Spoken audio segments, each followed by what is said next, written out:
The needle's naturally drawn to the Earth's magnetic North Pole. So, what's wrong with him? Well, that's what I couldn't figure out, but then I remembered. You can change the direction of a compass with a magnet. If there's the presence of a more powerful magnetic field, the needle deflects to that power. And then I remembered what Mr. Clark said. The gate would have so much power. Disrupt the electromagnetic field. Exactly. Meaning, if we follow the compasses north? They should lead us to the gate. We are all supposed to see Dustin as the brain of the party. The kid with the rules, the references, the science, the walkie-talkies.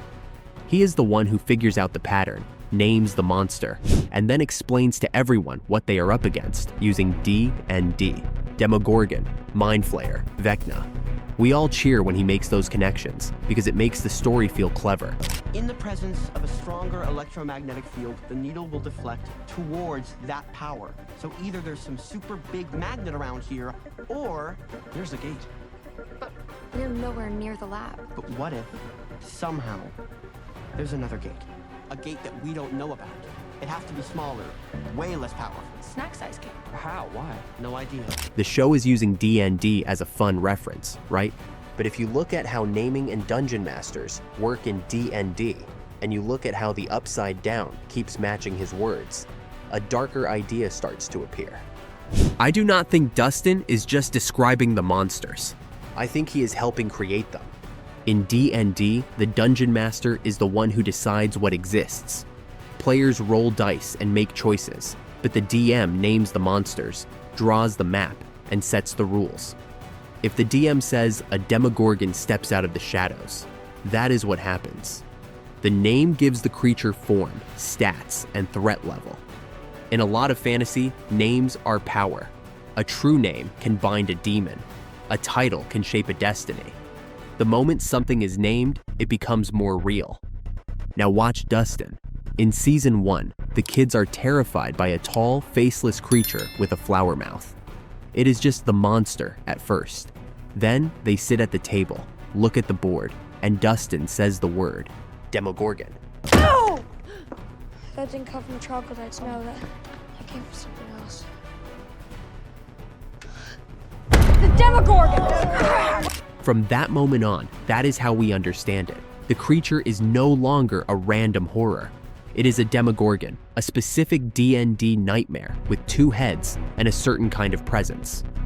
The Upside Down, whatever it really is, suddenly has a clear template to lean into. In season 2, Will draws a storm, a shadow.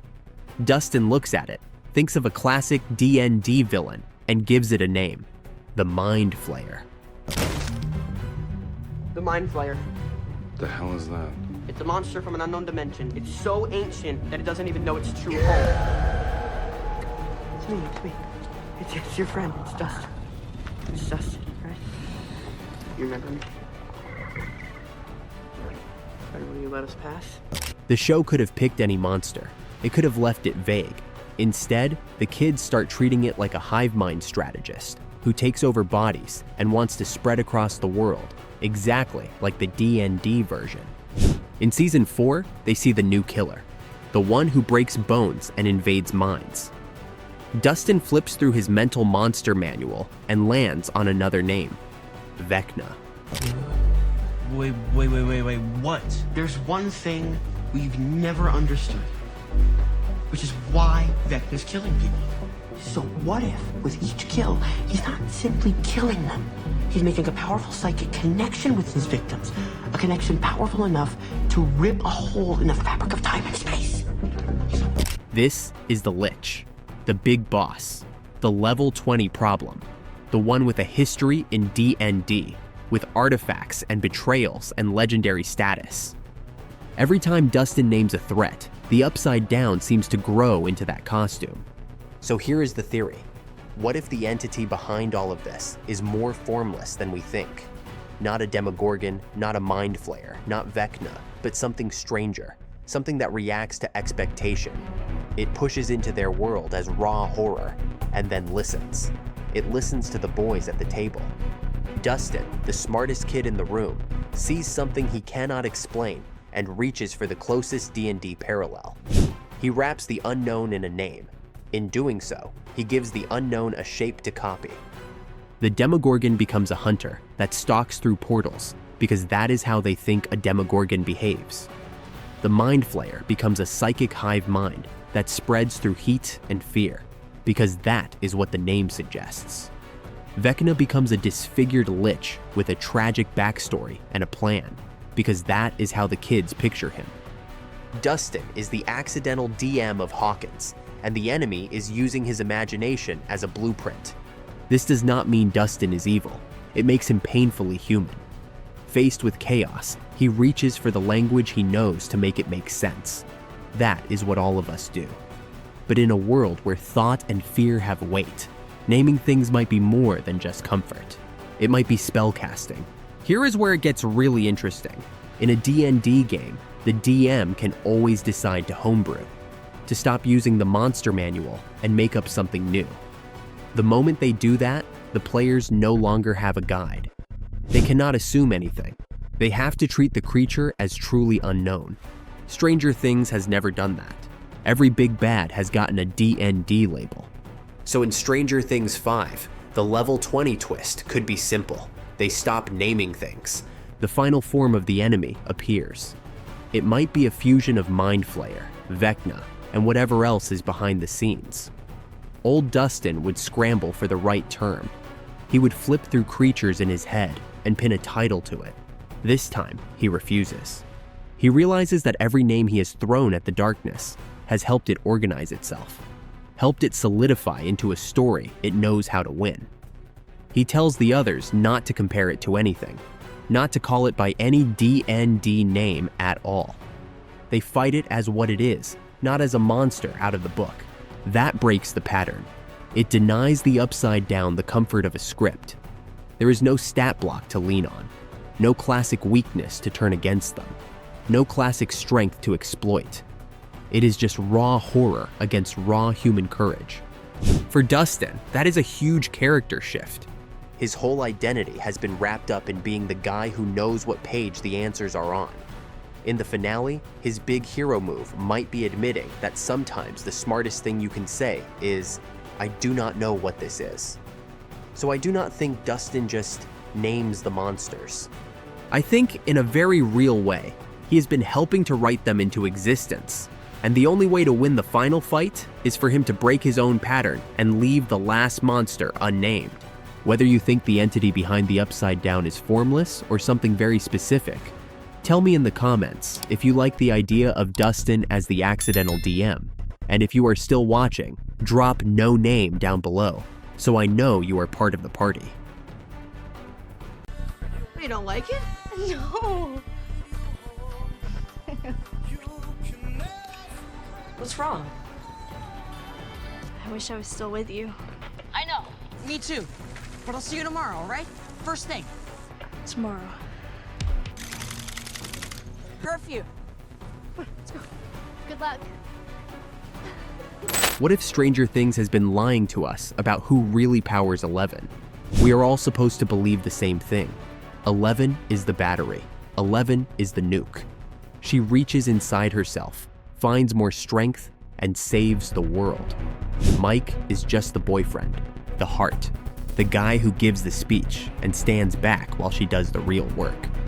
But the more you look at when her powers actually spike, and the more you compare that to how D&D treats clerics, the more it feels like we have missed something huge. I do not think Mike Wheeler is just the emotional support character. It can't be good for her to be in there for this long. Mike, you need to relax. What if she gets brain damage or something? You're treating her like some kind of machine when she's not a machine, and I don't want her to die looking for the Flayed when they've obviously vanished off the face of the earth. So can we please just come up with a new plan, because I love her and I can't lose her again.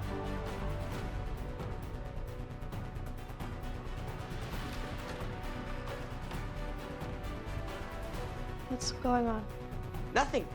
I think he is Vecna's secret cleric. In D&D, a cleric is not a wizard. They do not study spell books or channel their own raw talent. A cleric's power comes from faith. They make a connection to a higher being, a god, or a dark power, and their spells are granted through that devotion. The more they believe, the more they can do. Their real spell slot is trust. Now go back to Stranger Things and track 11's biggest moments. In Season 1, she flips the van when the boys trust her completely and refuse to abandon her.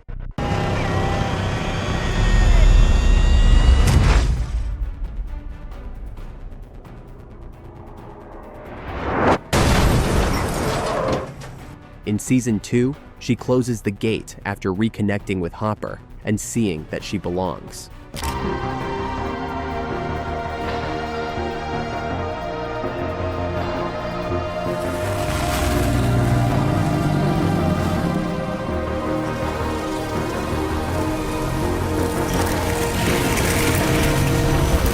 In Season 3 and 4, her most dramatic surges happen when Mike finally says the quiet part out loud and tells her he loves her, that he needs her, that she is the one.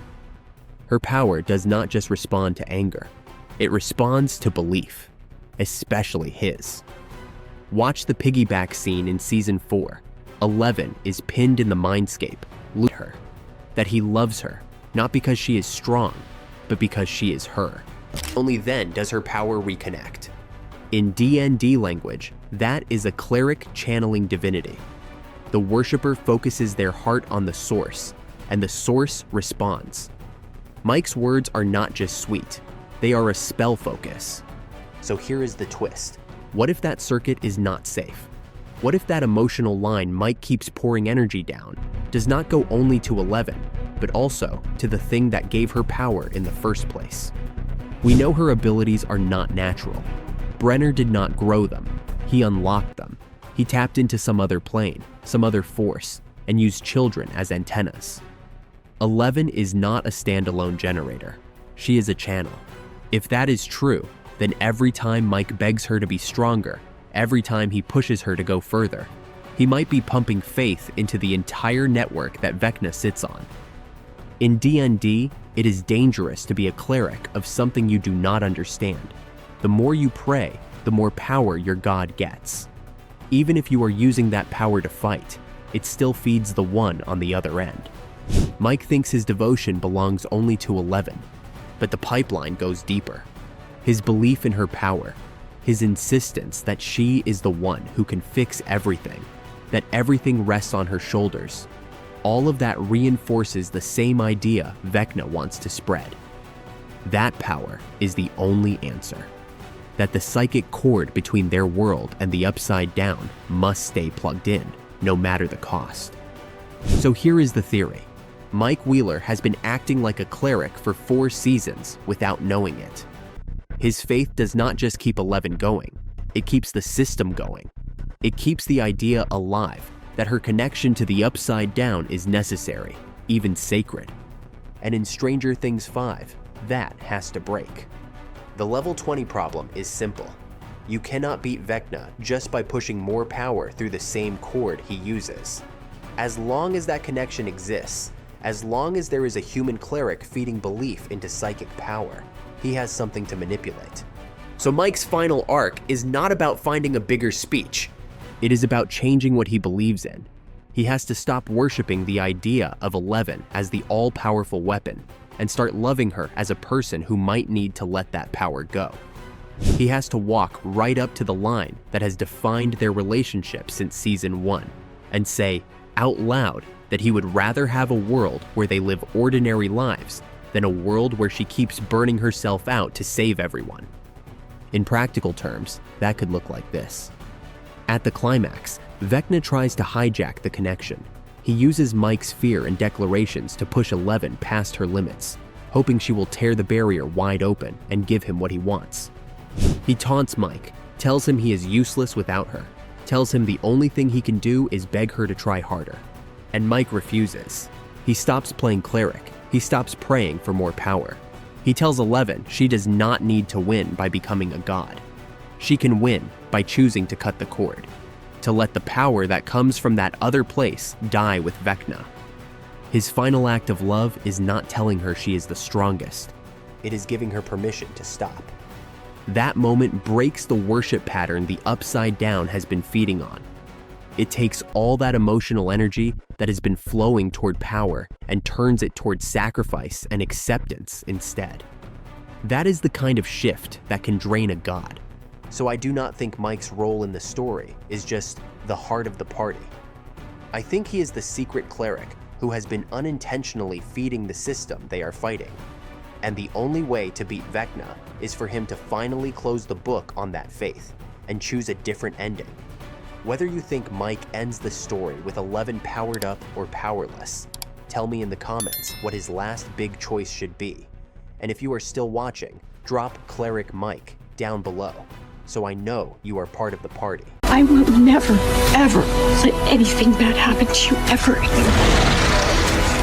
How will you forget that I'm here? I think it's just scary to open up like that. Once I did that, I felt so free. I just want this to be over. It's not going to stop. Not until he's taken everything and everything.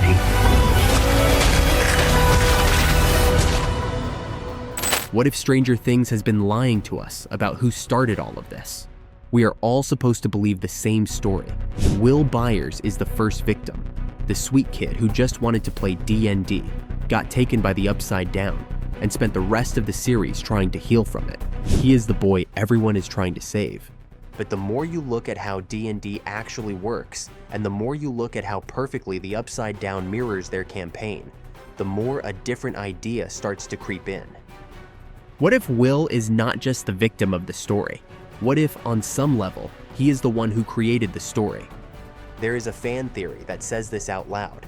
Everything in the Upside Down feels like D&D because it is. Will does not want the game to end. He does not want his friends to grow up, to split apart, to drop the party and move on. Something answers that desire and builds a world where the game never stops. Will as the villain. Will as the dungeon master who never closes the book. To understand why that hits so hard, you have to look at what a dungeon master really is in D&D. In the game, players control their characters, but the world itself, the monsters, the traps, the rules of reality, all come from one person. The DM. The dungeon master is not just some narrator. They are the god of that table. If they say the sky turns red, it turns red. If they decide the campaign goes on forever, it goes on forever. There is another piece of D&D lore that fits even closer. In settings like Ravenloft, there are places called domains of dread, little pocket worlds created around a single tragic figure. The domain looks like a normal place, but everything in it is shaped by that one person's fears, obsessions, and regrets. Time can loop, events can repeat. The people trapped there never really escape because the world exists to feed the story over and over. Now go back to Stranger Things with that in mind. The Upside Down is not a random hell dimension. It is a copy of Hawkins, frozen on the night Will disappeared. November 6th, 1983. The day his normal life ended. The day the game stopped and reality crashed in. Time does not move there. It is stuck. Just like a domain built around one person's moment of trauma. D&D is not just a fun reference, it is the template. So here is the theory. On that night in 1983, Will is terrified, not just of the thing chasing him, but of something more human. His friends are growing up. Mike is starting to care more about girls. Lucas wants to be cool. Dustin is getting more confident.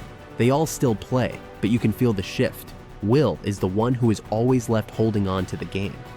In D&D terms, he is the heart of the party who never rolled a new life. He wants the adventure to keep going exactly the way it was. He does not want the campaign to end. He does not want the story to wrap up and everyone to go their separate ways. So when the Upside Down reaches for him, it does not just take a boy. It takes grabs onto his fear and his imagination at the same time. It takes his memories of Hawkins, his love for D&D, his dread of losing the party, and uses them as building material. It copies his town, locks it on the night he was taken, fills it with monsters that look like the ones from his game, and makes that into a domain. A domain of Will's dread. That is why he is different from every other victim. Other people die in Vecna's mindscape or get torn apart by Demogorgons. Will comes back changed, cold, connected, He does not just have nightmares. He has a live link that the entity wants. He can tell where it is. Everyone says that is because he was possessed.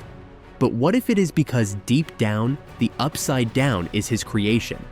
He has admin access. He is its original storyteller. Think about his drawings. In Season 2, he draws the tunnels long before anyone else sees them. In Season 3, he is the one who feels the danger returning before anyone else believes him. He is always 5 pages ahead in the script.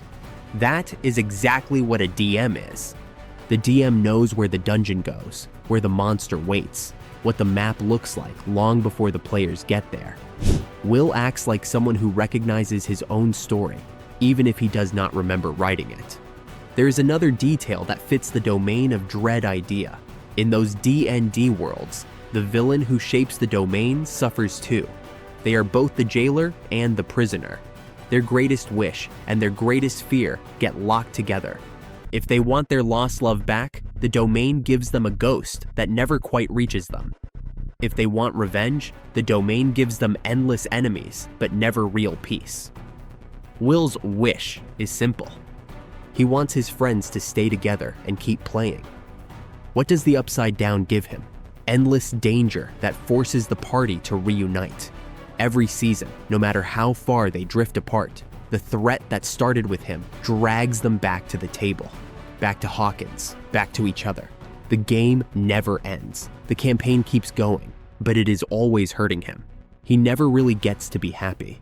He is stuck as the quiet, lonely observer, watching everyone else move forward while he is still pinned to that first night, still feeling the monster in his neck, still drawing maps for a world that will not let him go. That is not the story of a pure victim. That is the story of a tragic DM who wished too hard for the game to never stop and got exactly what he asked for. Here is the level 20 twist. If Will's fear and desire helped create the Upside Down as a domain of dread, even subconsciously, then beating Vecna is not just about killing a monster, letting the DM close the book. In D&D lore, a domain of dread only really breaks when the Dark Lord lets go, when they stop clinging to their obsession, when they choose to accept the loss instead of looping it forever. If Will is that figure in Stranger Things, then his final arc is not just about being brave. It is about finally accepting that his friends are going to grow up, that the game cannot last forever, that the campaign has to end. Imagine Stranger Things 5 leaning into that. Everyone else is focused on the big moves. 11 powering up, Hopper swinging a sword, Nancy loading another shotgun. But the real battle is quieter. It is Will sitting with the truth that this all started with him. That something used his fear to build a world that trapped everyone. And in the final moments, he is the one who has to make the choice the Upside Down never wants him to make. He has to choose to let the party disband. In practice, that could mean he uses his connection to the Upside Down, not to guide the monster, but to shut the whole thing down from inside. He takes the domain that was built around his dread and rejects it. He chooses to let the story end, even if that means he forgets, or loses his powers, or even dies. Because if you are the DM of a nightmare campaign you never meant to start, the bravest thing you can do is close the book and say, that is enough. So I do not think this theory makes Will a cartoon villain twirling a mustache in the shadows. It makes him something much more tragic and interesting. The hidden dungeon master whose fear of losing the game gave birth to the Upside Down, and the only person who can finally end it by accepting that the best stories do not go on forever. Whether you want Will to be the secret villain or the tragic DM who saves everyone at the end, tell me in the comments what you think his final choice should be. And if you are still watching, drop "end the game" down below so I know you are part of the party.